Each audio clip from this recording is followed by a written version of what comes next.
Ladies, gentlemen, NB pals, it is over. After 118 days, SAG-AFTRA has finally ended their strike.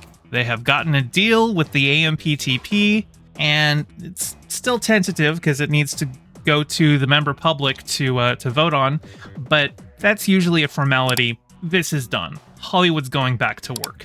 We are gonna get into the deal because at time of recording, they had a press conference like an hour ago because the review board just approved it. So there are details that they haven't even put out into an article yet.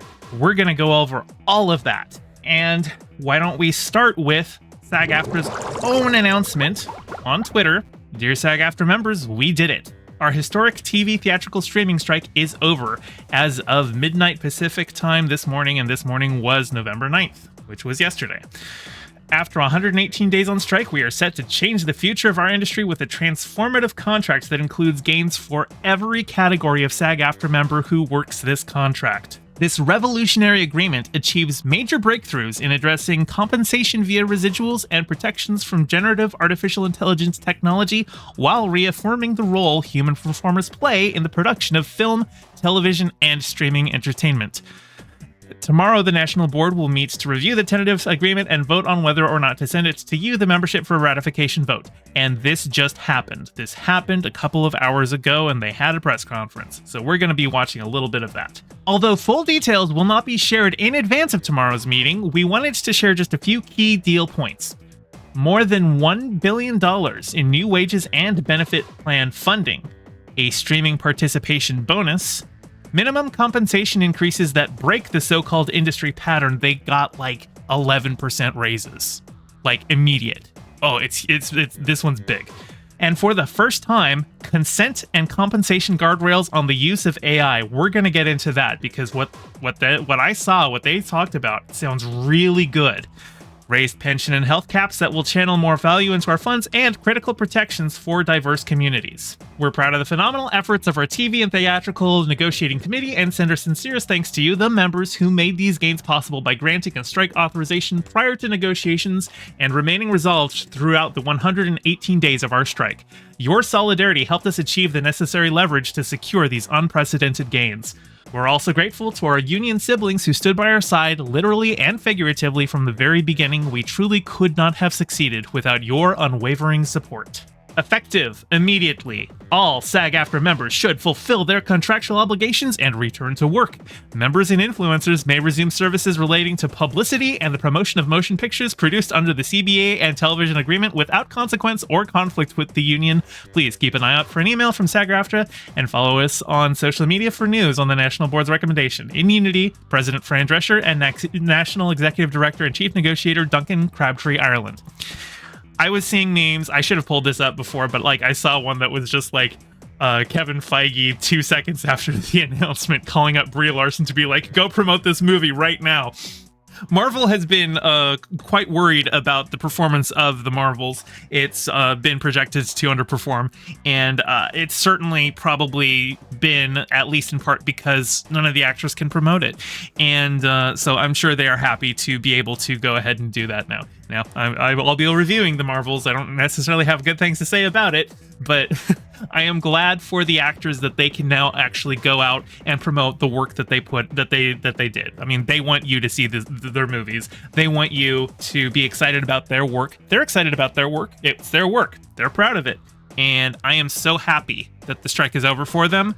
They could get back to work making stuff that they love and that hopefully we love.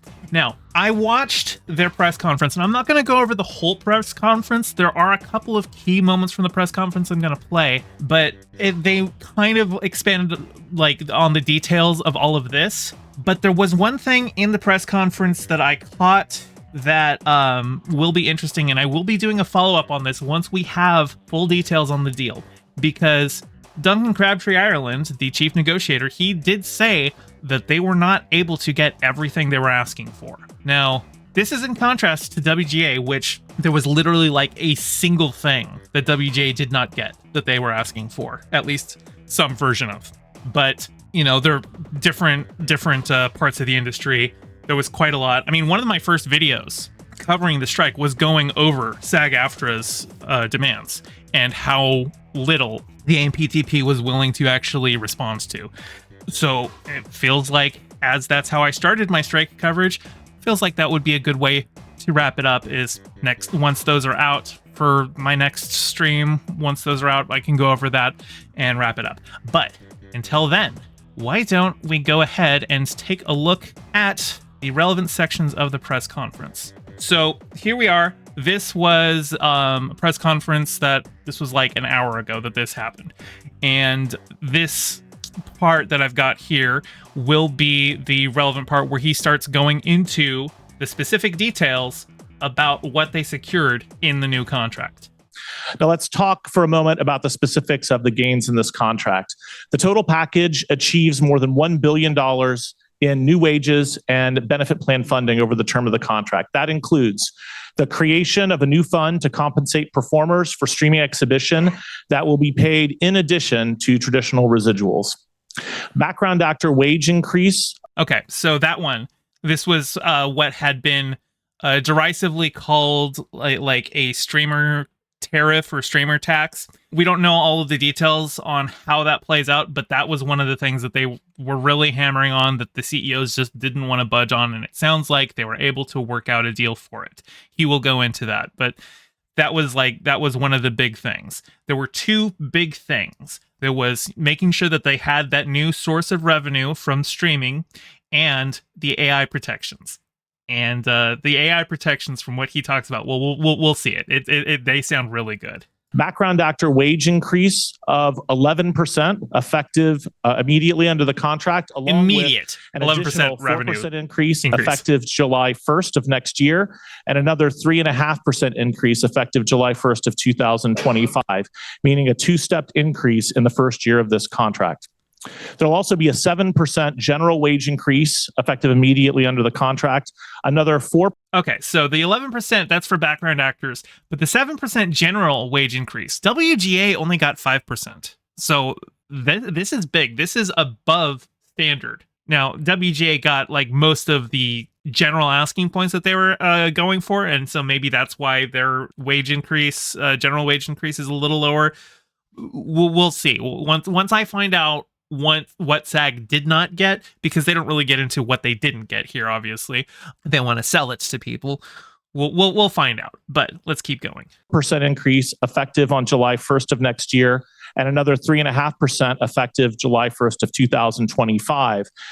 By the way, during the first year of this contract, that compounds to a first-year increase of 11.28%. This package breaks the so-called industry pattern. The claps don't get picked up very well. We'll also be increasing the number of covered positions for background actors in the West Coast zones to finally equal the East Coast zones. This is a first. That change alone is projected to create 10,700 additional days of covered employment for background actors annually. Substantial improvements to relocation allowances for series performers, covering $5,000 per month for up to 6 months. In terms of maximum series relocation benefit, that's a 200% increase. New and very meaningful protections for the self-tape audition process, which are quite extensive, and we'll talk about those in the question and answer session, I'm sure. So the self-tape audition process, they don't go too much into it. I watched the Q&A, and I don't really recall them actually going into that in the Q&A section. But one of the concerns that they had was that for the self-tape audition process, there was a lot of concern just about how much like production work was going into those. Like casting directors were not just judging actors on their performance, but they were also expecting them to basically have like a professionally done audition tape. When like actors, they're not recording studios. They're most of them are like, they have like 2 or 3 roommates and they're waiting tables. So to expect them to have like a full production studio in their apartment rather than just filming it on their phone and sending that in and letting that be acceptable, that was one of the concerns. So it sounds like hopefully here there will be something about that, but like again, once they release the full sheet showing everything that they got in the negotiation, we'll be able to go into that further. But it sounds like they got something there. We'll have new terms to ensure that sets have proper hair and makeup services for all performers, including those who have diverse and textured hair and complexions. So that means that they're not just going to have hairdressers who only know how to work on white people, which is good because, Hollywood hasn't been just white people ever. We have informed consent, and fair compensation for the creation and use of digital replicas of our members, whether living or deceased, whether created on set or licensed from a third party for use. God, that's, again, like there is he goes into that further on in the Q&A, but what he says about it, we'll jump ahead to that once he goes over all of these detail points. Increases to the benefit plan contribution caps for episodic work that we expect to generate more than $180 million additional dollars to the benefit plans over the term of this contract. We have explicit language explicitly covering performance capture work for the first time. Language explicitly covering performance capture. So like, it's understandable that it wasn't, explicitly in language before because it's a fairly new part of the industry. It's really only existed since Lord of the Rings. Like, Andy Serkis kind of pioneered that whole thing. So performance capture as an industry is only about 20 years old. But that's good that it's now officially in writing recognized here. Because basically anytime something new comes into Hollywood, if it's not explicitly in the contract, the studios are going to, make sure that they can go, well, we don't have to do that because it wasn't in your contract. We don't have to worry about protections for that. It's a new thing. So it's always good to get everything in writing. That's right. We have outsized gains to the traditional formulas for high budget streaming video on demand residuals, including substantial increases in the compensation for foreign exhibition and increases to the residual ceilings. We have new minimums established by applying television terms for high budget made for advertiser supported video on demand programming. We have, for the first time ever, a requirement to engage intimacy coordinators for scenes involving nudity or simulated sex. Good.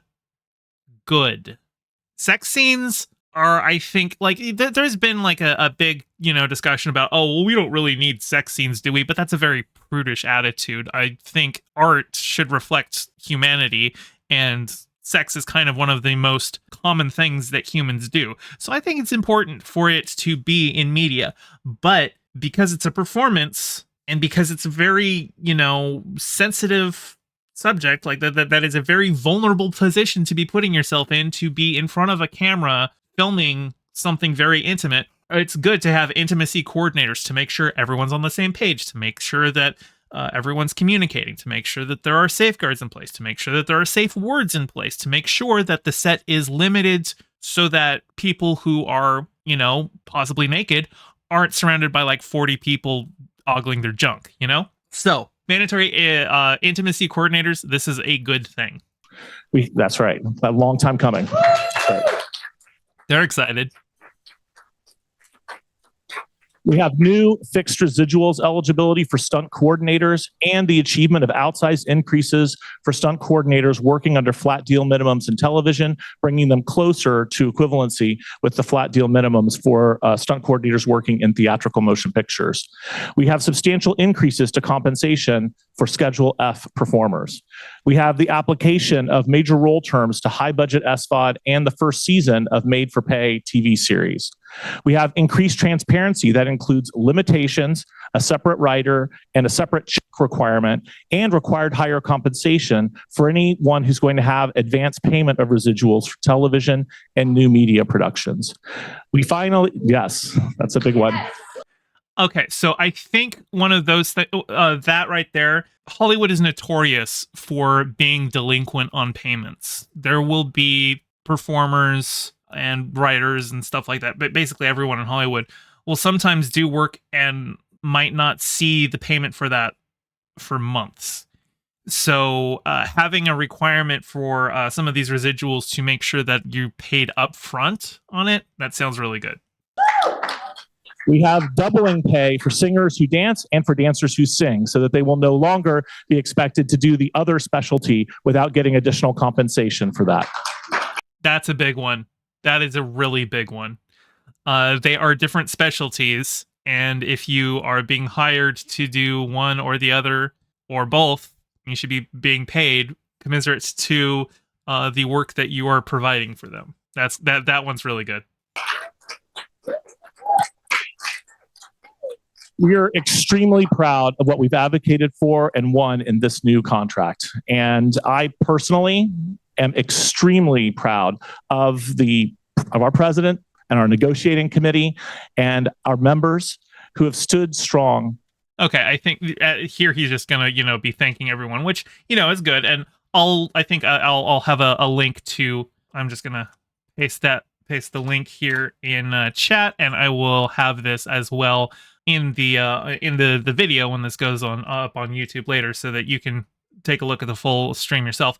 But I'm going to jump ahead here because we have him actually during the Q&A section going into details on the AI stuff, and it's good. Jonathan Handel, writing for Puck. And if you could talk a little more about the AI guardrails and terms and provisions that you obtained, that would be interesting and helpful. Sure. Well, so first of all, I guess what I would say is we started this negotiation with a very clear sense of what our members wanted and needed in terms of protections and AI, and that was informed consent and fair compensation. And so when we release the full description of this, what you'll see is that there is a requirement for informed consent for the creation of any kind of digital replica of a performer or background actor. There is a requirement that consent be obtained in the event there's going to be subsequent use of that digital replica. And with the sole exception of multi-picture deals, that consent can't be obtained at the front end. It has to be obtained at the time of use. That right there, that's huge. So it sounds like he said, with the exception of multi-picture deals. So multi-picture deals, that's something that the MCU has been doing forever, is they get an actor in and they sign them to like a 5-picture deal. And so it sounds like if you are signed to a multi-picture deal like that, you give consent if they want to use your digital likeness. You give consent for the whole multi-picture deal up front. But aside from that, if they get your digital likeness, they have to get your consent every single time they want to use it. Every single time they want to use it. They can't just have you sign something away and then they can use it whenever. Every time they want to use it, they talk to you and they pay you. That right there is a huge, huge win. Now, I know some people will be like, well, it'd be better if they just aren't using it at all. And sure, but it's not just, AI protections. It's also just digital replica protections. This is likeness protections. So let's let him continue. Also, I want to note when we talk about informed consent, what that means is the contract will require a reasonably specific description of the intended use of the digital replica, which means it can't just be a boilerplate sentence that says, I give away the rights to use this replica in perpetuity throughout the universe, et cetera, et cetera. It has to be a specific description of what the intended use is so that the performer can make an informed decision about whether they want to agree to that or not. In terms of compensation, there's a specific standard for that compensation. It depends upon what type of digital replica it is. For an employment-based digital replica, that standard is an equivalency to the amount of work that would have been done by the actor themselves if they had done that same type of work that the digital replica is being used for. Which means that they can't pay you a lower rate for just doing a digital recreation of your performance. Which means that actors are not at risk of losing their jobs to digital replicas of them. Because if they have to pay you as much to use a digital version of you as they would to just bring you on board and do the performance yourself, they're just going to bring you on board to do the performance yourself, unless it's something very, very particular, like, say, the way that they have been doing the de-aged Luke Skywalker in the Disney Plus series, where Mark Hamill is not actually on set. They are using a body double and deep faking Mark Hamill's face onto that body double and using an AI voice generator to replicate Mark Hamill's younger voice. things like that, where they're like, we want to get a younger version of you. We don't actually need you there. For that, we have here a standard of protection so that they would be paid as if they were on set doing that performance themselves, which means, hey, you know what? And if they want to do that and you're like, you know what? I don't really feel like driving out and doing that, but I'll get paid as if I drove out and did that. Sure. Sit on your couch and cash that check. Transgirl J says the dude on the right's ASL game is on point. I haven't even been paying attention to the ASL interpreter for this part. I was watching him earlier when I was watching the live thing, but I do appreciate that they have him. That's great. But yeah, anyway, this right here sounds like probably one of the biggest W's that they've got of the contract. In the case of a independently created digital replica, like one that's being licensed from a third party, let's say, for example, that's going to be a negotiable amount.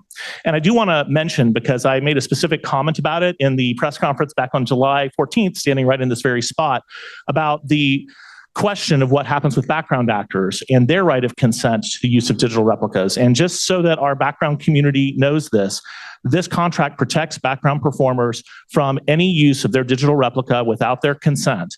This contract assures background actors that positions that are called for to be covered work under our contract, actual background actors are hired and they are not replaced with digital replicas for that work. Let's go. There it is. I guarantee you that if they could get away with just getting an AI replica of an actor for background work and just put that in and do that for cheaper than just hiring the person, they would do that. They can't now. So they're just going to keep hiring the background actors, which means they get to keep doing work. Transgirl J says they're going to bat for literally everyone. Let's go. Yeah, this is so good. This right here, this is such a big W. I still want to know what they didn't get. And I will point out that the contract was ratified by 86% of the board. And there is a question here. I might see if it comes up, but there was a question about what members of the board did not vote for it and what their concerns were. And he explains that because it was like a 66-member board, so if it's 86%, I think it was like there would have been 10 people who voted nay. And he said that they actually have a weighted vote system so that each member of the board has a weighted vote representative of how many people in whatever region that they're representing.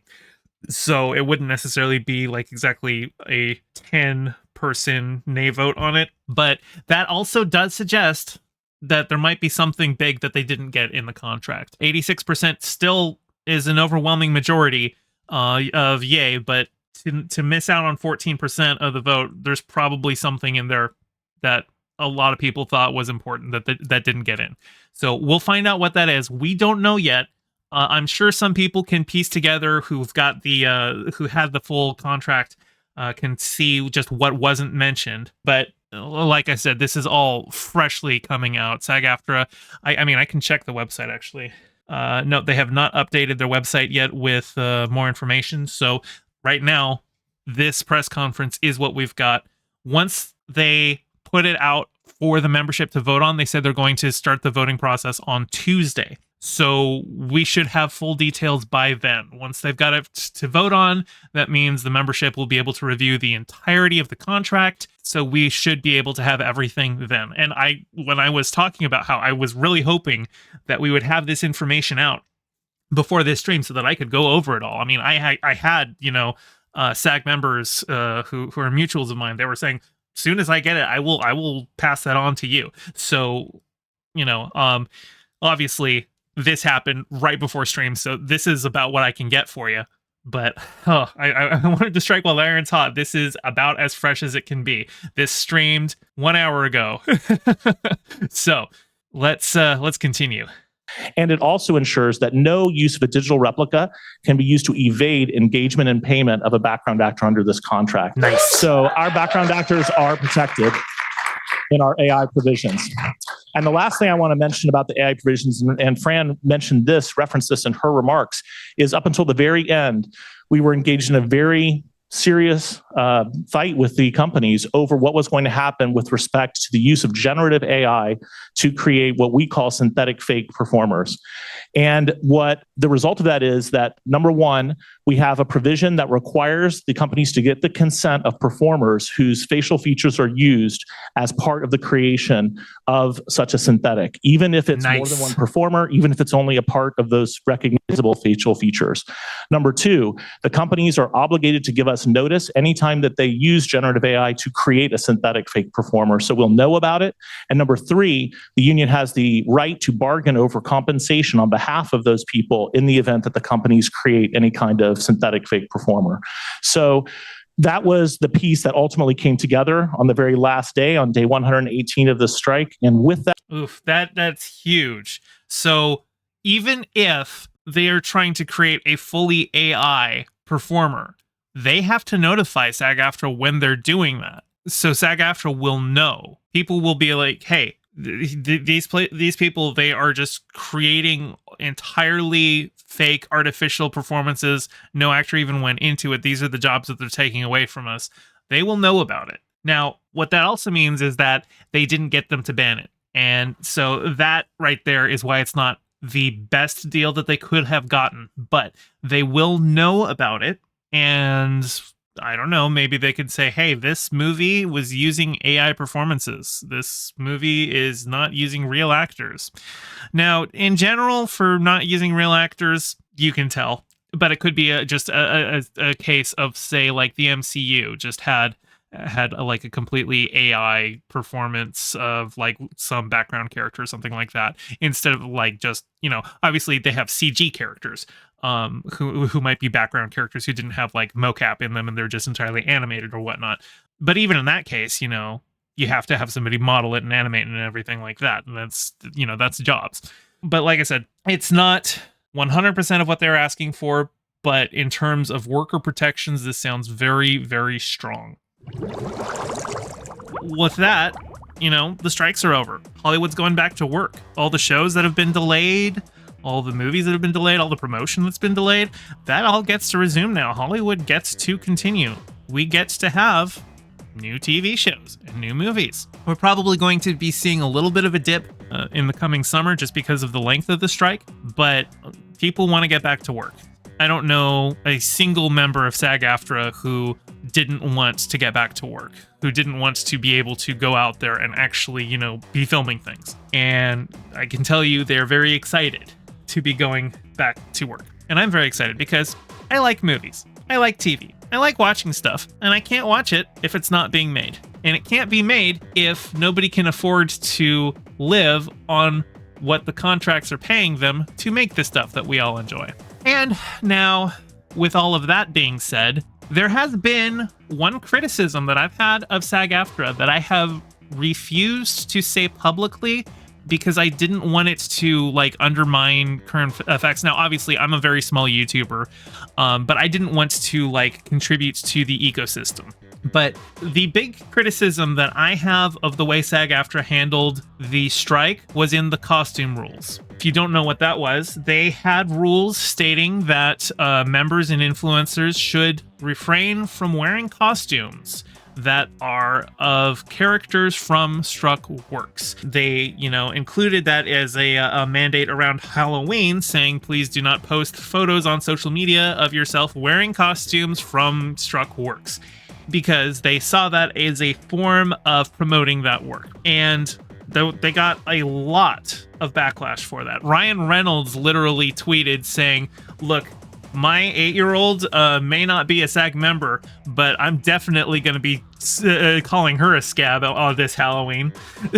And Megan Fox actually posted her Halloween costume, which was Gogo Yabari from Kill Bill Volume 1, and she literally tagged SAG-AFTRA in her Instagram post where she was doing it, just literally flaunting it. There was a lot of people who were just very upset about these rules. In fact, SAG-AFTRA literally had to amend their rules to say these rules don't apply to your children. Your children can wear whatever they want, because it was coming off so bad. And I think that was a step too far in what they were going for with the rules. I think that made them look bad. and I held off on it. Like, I actually had people asking me about it because I had mentioned the rules about avoiding wearing costumes, because like at conventions they were saying please don't come to conventions wearing costumes from strike content. And in particular, like, there was a Star Trek convention that happened during the strike where they had a whole bunch of Star Trek actors, and a lot of work went into making sure that they could have Star Trek actors at a Star Trek convention during a strike and stay within guild rules. And I did a video about that, about how actually Robert Beltran flouted those rules, and I call him a scab for that to this day. But one of the provisions was they were asking people who came to the convention to not wear costumes from the struck works, which, like, I have a couple of Star Trek costumes, you know, like, actually I haven't worn them in a while. They might not even fit me anymore, but like I have a couple of those, and looking at them, I'm like, these would not be allowed under those rules. I couldn't wear those to a convention. But because animation was under a separate contract, they were like, oh well, we could do Lower Decks or Prodigy uniforms. Those would be fine. But it was such a silly rule that it really didn't impact anything.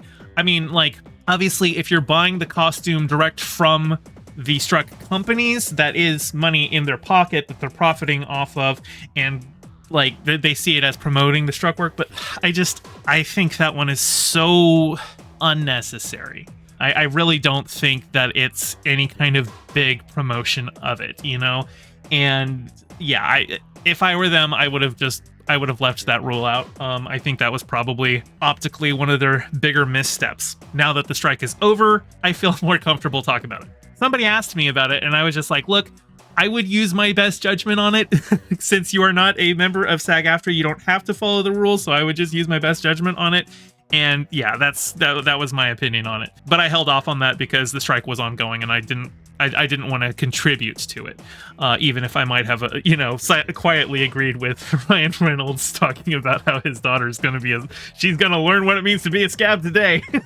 Quinn says, feel like a better version of that rule would have been not to dress in costume of a recent production. Sure, like, don't dress as a character of a movie that's currently in theaters. Like that sounds more reasonable. But like struck works or anything that the struck studios were still making money off of, which means everything in their repertoire, like everything that's on streaming, everything that they're still selling Blu-rays of, everything that's still running in syndication on TV channels.